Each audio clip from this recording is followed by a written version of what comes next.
রূপ তো আমাকে প্রায় প্রতি উইকেন্ডেই বলে যে চলো একটু ঘুরে আসি বাইরে থেকে, বাট আমি ওকে বলি যে এত গরম বাইরে, এখন আর ঘুরতে যাব না, একটু ওয়েদারটা ঠান্ডা পড়ুক, তারপর না হয় ঘোরা যাবে। তো লাস্ট সানডেতে আমাদের এখানে সকালের দিকে ভালোই বৃষ্টি হয়েছিল, সেই জন্য ওয়েদারটা একটু ভালো ছিল, তাই আমরা সন্ধ্যের দিকে বেরিয়ে গেছিলাম ইসকনের উদ্দেশ্যে। আর ইসকন আমার বরাবরই ভীষণ পছন্দের একটা জায়গা। আমি যখন কলকাতাতে ছিলাম তখন আমি কলকাতার ইসকনেও ঘুরেছি, মায়াপুর ইসকনেও ঘুরেছি।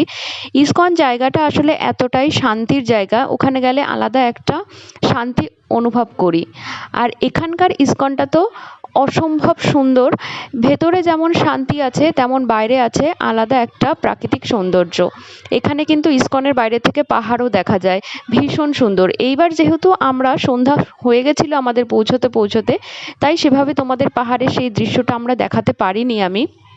নেক্সট টাইম যখন যাব অবশ্যই তোমাদেরকে সেই প্রাকৃতিক সৌন্দর্যটা দেখাবো।